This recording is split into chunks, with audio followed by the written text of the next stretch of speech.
High, welcome to my channel. আজকে তোমাদের সাথে সম্পূর্ণ অন্যরকম একটা কাজ শেয়ার করতে এসেছি। হয়তো ভাবছো এত বড় একটা কাপড় দিয়ে কী করব, কিন্তু না, দাঁড়াও। এত বড় কাপড়টা দিয়ে একটা সুন্দর জিনিস তৈরি হবে। এই কাপড়টা রং করার জন্য আমি প্রায় অনেকগুলো রঙই ব্যবহার করেছি। যেমন ধরো, কখনো কমলার সাথে সাদা মিশিয়ে, হলুদের সাথে সাদা মিশিয়ে, আবার লালের সাথে কমলার সাথে সাদা মিশিয়ে ফুলগুলোকে রং করেছি।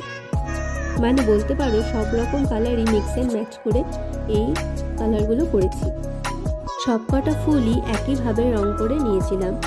এই কাপড়টার নিচে আমি খবরের কাগজ নিয়ে নিয়েছিলাম, যাতে রংটা এপাশ থেকে ওপাশে লেগে না যায়।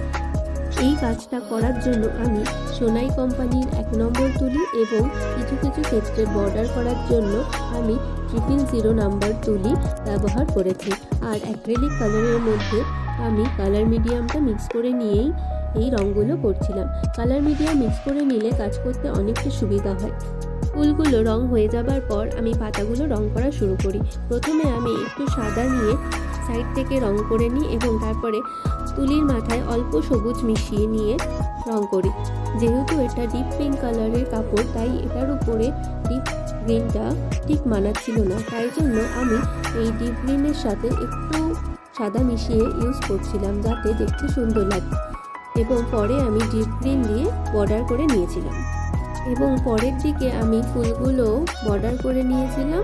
আচ্ছা, তোমরা কি কেউ বলতে পারবে যে আমি এই কাপড়টা দিয়ে কি তৈরি করব? প্লিজ সবাই কমেন্ট করে জানিও যে তোমাদের কি মনে হয় এই কাপড়টা দিয়ে আমি কি তৈরি করব। যারা সঠিক উত্তর দিতে পারবে তাদের সবার কমেন্টের রিপ্লাই আমি নেক্সট ভিডিওর মাধ্যমে দেব।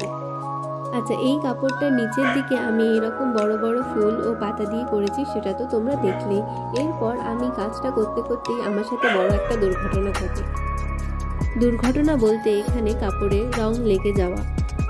হয়তো অনেকেই বুঝতে পেরেছো দুর্ঘটনাটা কি। আমরা যারা এরকম অনেকগুলো রং নিয়ে কাজ করি, তাদের মনের মধ্যে সবসময় এই ভয়টা থাকে যে হয়তো রংটা পড়ে যাবে। তাই রংটা একটু দূরে সাবধানেই রাখার চেষ্টা করি আমি। কিন্তু তাও সেদিন হঠাৎ করে কি হলো, হাতে একটু গুঁতো লেগে অনেকটাই এই কমলা রং আমার এই কাপড়টার উপরে পড়ে যায়। তখন আর কি করা, তাই জন্য আমি ভাবলাম উপরে এরকমভাবে গোলাপ ফুল ডিজাইন করে দিই। যদিও এই কাপড়ের উপরের দিকটায় আমার গোলাপ ফুল করার ইচ্ছা সেরকমভাবে ছিল না, কিন্তু কি আর করা, এতটা রং আমার হাতে লেগে পড়ে যায় এবং সেটাকে কভার আপ করার জন্যই আমাকে এই গোলাপ ফুল এবং পাতার ডিজাইনটা করতে হয়। যাই হোক, পুরো ডিজাইনটি কেমন লাগছে প্লিজ সবাই কমেন্ট করে জানিও। আর তোমরা যারা এরকম কাজ করবে অনেকগুলো রং নিয়ে, তারাও একটু সাবধানে করো। আর আমারও এটাই শিক্ষা হলো, সাবধানে কাজ করতে হবে। আর আজকের ভিডিওটা কেমন লাগলো অবশ্যই জানিও। ভালো লাগলে লাইক, কমেন্ট, শেয়ার করো। Thank you for watching.